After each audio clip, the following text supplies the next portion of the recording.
Isaiah 59, no? Verses 1.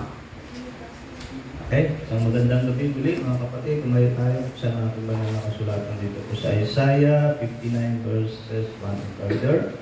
Okay, sabay-sabay po nating basahin sa verse 1. Bible say, "Behold, the Lord's hand is not sure, nor then that it cannot save, neither his ear heavy that it cannot hear. But your iniquities have separated between you and your God, and your sins have hid his face from you, that he will not hear." Okay, nakatayo. Nalangin tayo. Panginoon, niling po namin ang iyong pagtuturo at paggabay sa amin sa gabi habang amin pong binabaybay ang iyong mga salita at ang mga katotohanan nito. At kakatiwala po namin sa iyong pag-aaral nito at kami po ay turuan mo at process to pray mo. Kung mga may kasalanan, kaya po namin. Gamitin mo yung munting lingkod sa labing po muli ay kami hamunin at aming ipakayag ang aming pagkukulang sa amin. So, pangalan ng Yesu Cristo, nilip po namin. Thank you and be seated. Okay, ito ang ating pag-usapan tungkol sa panalangin ngayong gabi ay may kinalaman sa mga handa sa panalangin. No?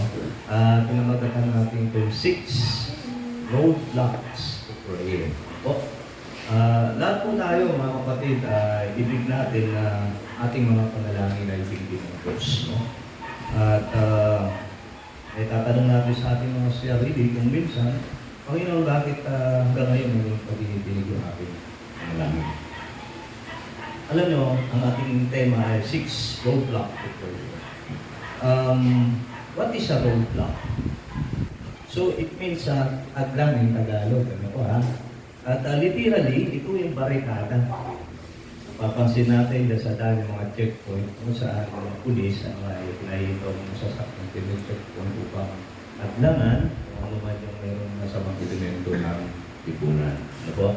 Figuratively, roadblock, an obstacle, no? That keep us from what we need. Sa panalangin, no?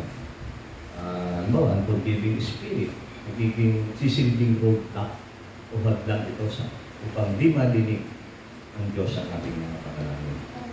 So, ang context po, historically, ng ating text ay, ito yung panahon nung kailan ang mga Hudyo ay, after 7 years of captivity in Babylon, ay nagkaroon ng turning point dito sapagkat yung si Haring Cyrus, dinala yung Babylonian, and to make the story short, pinahintulutan yung mga Hudyo na pubulik sa kanyang sariling bayan. I-rebuild, no? Yung mga nagugong mga muog, mga sunog na gate, no? At sila ay nag-ayuno at nanalangin ng Diyos. Ngunit, yun nga, hindi dininig ng Diyos ang kanilang panalangin. Madaling sabi, nakabalik na sila sa kanilang bayan. Ngunit dala-dala ang natigang kanilang mga kasalanan. Isang ganyan din tayo, kapag tayo sa Diyos. Yun na. May mga adlang pa rin. Kasalanan hindi pa natin ay naipoprotest.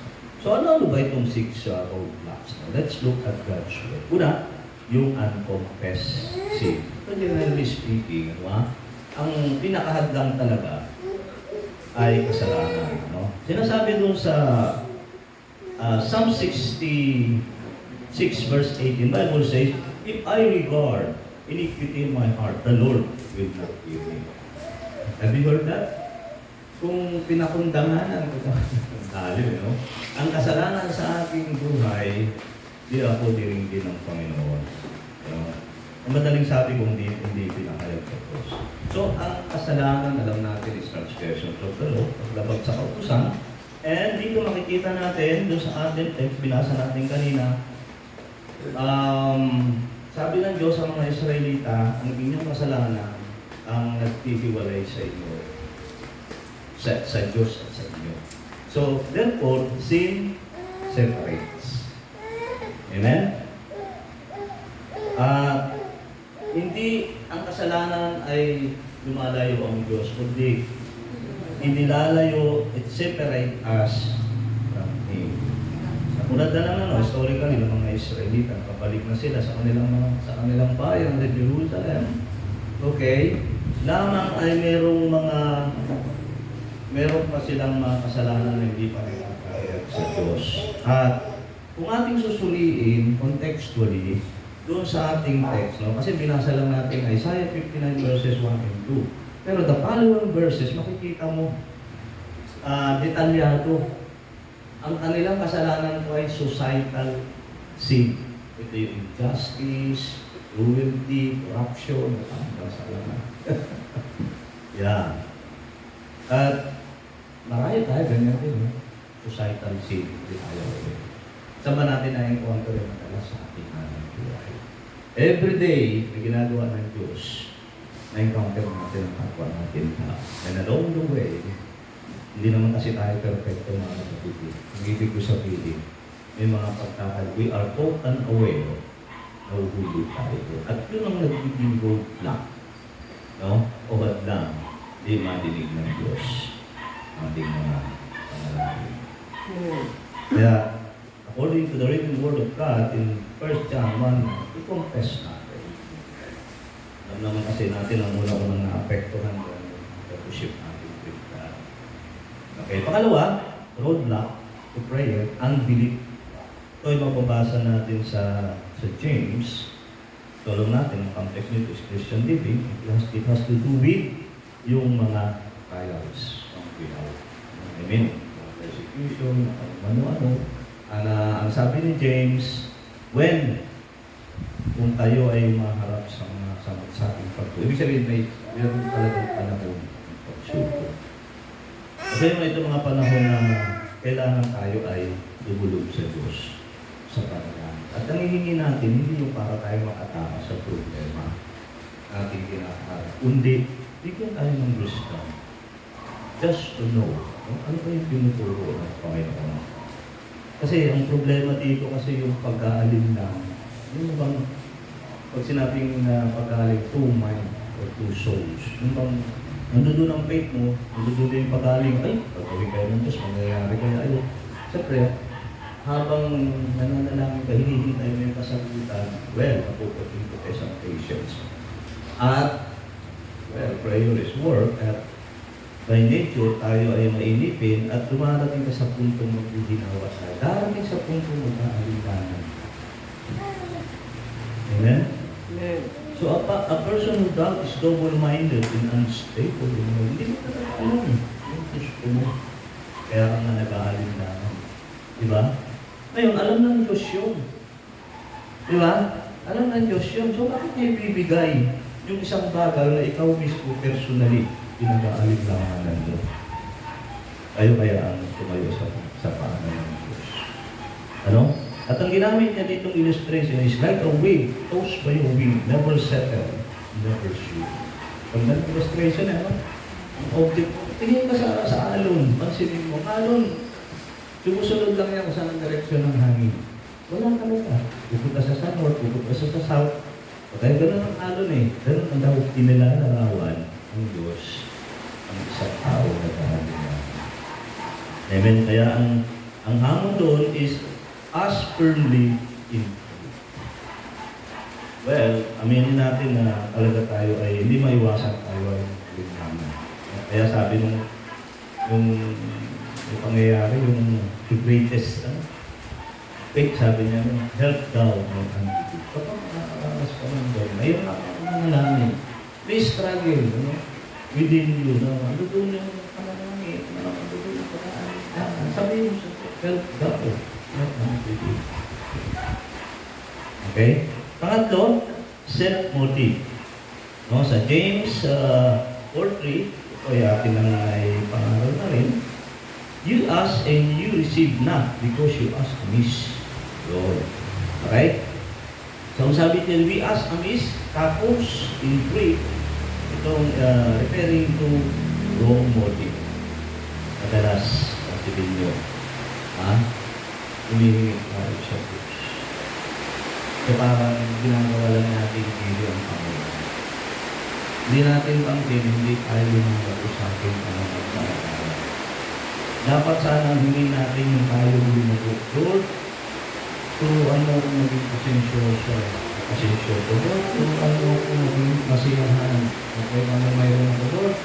At turuan mo akong maging mapagpakumbaga. Lord, turuan mo akong magtiwala sa iyo. Hindi kasi ganun ang content ng ating prayer. Lord, ibigay mo na ito. Lord, ibigay mo na ito. Hindi ka nahanap mo doon. Parang ka lang isang bata na nai-spoil. Ginagawa lang parang gini ang Diyos. Hindi naman ang primary purpose ng prayer is parang hindi lang, it is not the mean by itself. I mean, hindi ko, yun ang simula.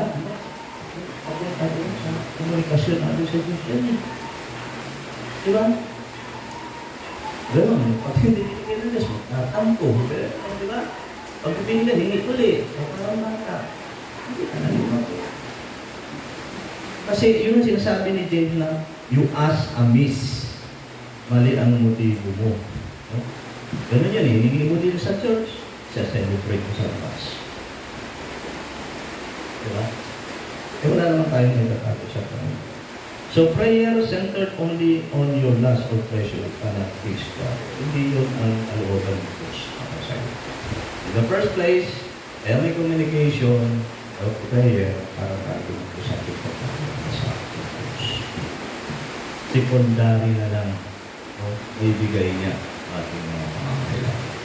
Kasi pag yun, divine order yan eh. Pag yung number 1, pag yung number 2, tutulogin pa number 1. Ibig sabihin, mali ang motibo. Hindi ibigay ng Diyos. Okay? So, at ginamit na halimbawa dito, mga Pharisee, di ba? Sila ay hindi naman talaga humihingi, hindi recital lang, okay? Ibang tao lang, okay? Sila religiyoso at makikita mo doon sa content ng mga prayer, paulit-ulit, at inuutok nila yung Diyos. It's just a showy prayer, no? At focus lang, empty, o wala naman offering made. So, ang ating, ang hamon sa atin dyan is pray sincerely. Okay? Ano yung sincere prayer? Yung hingin mo sa Diyos, kung ano yung kailangan mo para kayo mag-book. Yun yung una. Ayan. Okay? Pang-apat, unforgiveness.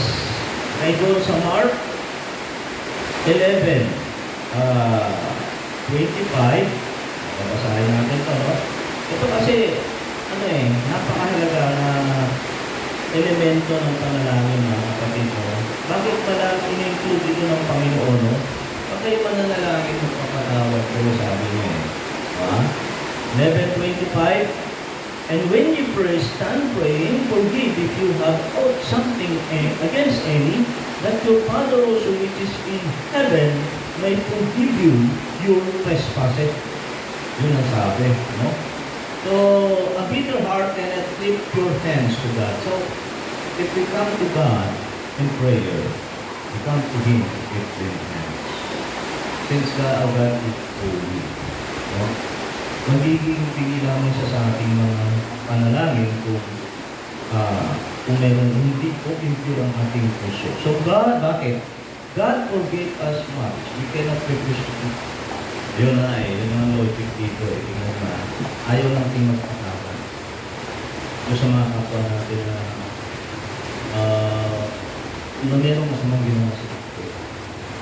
Pero, pinatawag kayo ng marami ng Diyos. Kaya nga kung pupunta ka doon sa yung the parable of the good living servant, pinatawag sa kanyang pastor. Pero yung mga kapwa na servant, hindi magkakakot. Ako ba niyo ba mga kapatid? Kasi mga kapatid it's napaka-ipokot naman natin kung hindi natin makatawag ng ating kapwa. Alalahanin natin, tayo ay makasamahan. Okay? At hindi bino. Kapagkat precious blood ng Panginoon ang tumigis, ang pinambayad to make forgiveness possible. Ako hindi ka magpapakatawa. Diba? It contradicts the scripture. So, ito tayo na sense na we are saying something, putting another. Sabi natin, Diyos natin ay pag-ibig, pero tayo mismo, hindi mapapapapapap. Minsan, or until now, meron tayo mga ang tagal-tagal na nangyari. Dapat sana ibinaon na sa limo. Pero may mga practice pa rin. Diba? Para magdadalhin ng mukay. Yung sakit kama ng loob. Okay. So yun, no? Ang challenge natin dito is to forgive others. Number 5, disobedience.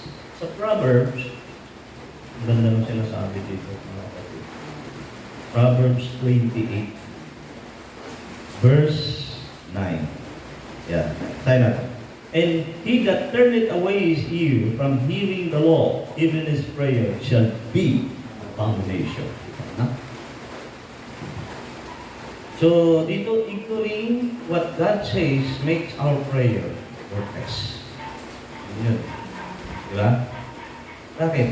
Kasi sabi mo, hiningi ka sa Diyos. Hingi ka ng hingi sa Diyos, pero ikaw hindi marunong sumunod. Sabi naman na nakasulatan sa Proverbs, hindi galit ang Diyos, muhing-muhing ang Diyos. Bakit? Asking God for help while refusing His guidance is hypocrisy again. No? Maraming Kristyano ito eh. Hindi lang yung hingit sa Diyos. Pero walang pagsunod. Pakikita mo sa buhay Kristyano, wala po. Ngayon, pinare-realize sa atin ng Panginoon, hindi niya titingin ang ating mga panalangin. Mahalaga para sa Panginoon natin ang pagsunod. Hindi lang yung hingi tayo ng hingi. Kailangan meron pagsunod. Kasi ang pagsunod ay kapangyarihan ng ating pananampalataya. So yun ang nangyayari, parang katulad ng nabanggit ko kanina, treating God like a genie who only serves our wishes. Hindi yung para tayo Panginoon ng Diyos. Mga kapatid. Amen? So, yun ang challenge sa atin, obey God's word. Okay? Panghuli at pang-anim, prayerlessness. Yeah, ito sa mga roadblock to prayer. Prayerlessness, ito, nabanggit ko sa atin. Wala kayo kasi hindi kayo humihingi. Yun yung sinasabi doon as is preparing to prayer. So the biggest roadblock is simply never stopping. Kasi nung batas ng mga diba, pag hindi ka humingi, hindi ka bibigyan. And it is taken to listen. Kaya na tayo naman nalaman kasi may Panginoon tayo. Pinaniniwalaan mo. Or stopping too soon. Ano ang problema? Hindi ka na nanalangin, hindi ka naman manalangin. Sabi ni Jane, mali ang motibo mo. Yung iba naman, hindi ka pagpintay. Madali tayo mag-quit. Madali tayo mag-hinalo. Ito is the greatest hope. So God command us to pray. Ang daming talata sa banal na kasulatan. Mula pa sa Old Testament hanggang sa Old to New Testament. Pray. Pray. Lagi sinasabi. Alam nyo, hindi iuutos ng Diyos sa atin yung manalangin tayo lagi. Kung hindi ito mahalaga, hindi pa sa Diyos mahalaga ito una para sa atin. It's a must for us to pray always. All times, everywhere. Yan ang source ng aming malalasan. Sabi na ni Jim, wala kayo kasi unang-una, hindi kayo humingi. Sabi naman sa Luke, yung parable ng nagpupunit ng praying. Meron naman nananalangin, iba naman yung motibo. Meron nananalangin, ayaw naman magpapawag ng forgiving spirit. Diba? Yung iba naman, hindi lang nang hingi. Ayaw naman sumunod sa utos ng Diyos. Ginagawang parang bibig ang Panginoon. So lahat ito, kung isasama ito talaga, one word is sin. Sin separate us from God. O ikaw kaya, parang may anak ka, hindi sa'yo nang hingi. Bigyan mo ng ganito. Bigyan mo ng ganito. Walang communication, walang normal, walang maayos na communication. Sa kalagay mo, matutuwa yung tatay mo. Kasi, kaya ka, minsan, dinadaanan mo sa panalangin, para magkaroon tayo ng pagkakataon na makausap siya. Para mag-develop yung ating relasyon sa kanya. Hindi yung pakahihingit lang. Kapatid. So yung ating hamon, pray at all time. So, sa mga tuwid, God is able and willing to answer. But, unconfessing, doubt, selfishness, unforgiveness, disobedience, and silence is stand in the way. Isaiah 59 verse 1 remind us God is not too weak to save. Hindi siya mahina para hindi makapagligtas. Not too far to hear our prayer. Hindi siya malayo at hindi madinig ang ating panalangin. Kundi yung ating mga choices. Example, to forgive is a choice. Choice mo yan, ayaw mo magpapalagay. Di ba? Yun lang. So, ang hamon sa atin sa gabing ito, clear every roadblock tonight. Confess, forgive, believe, and come to Him with open obedience. Sabi nga sa Micah 2:5-8, blessed are the pure in heart, for they shall see God. Yan ang sa atin. Sabi ito, kanya pinapakakas mo. Amen. Amen.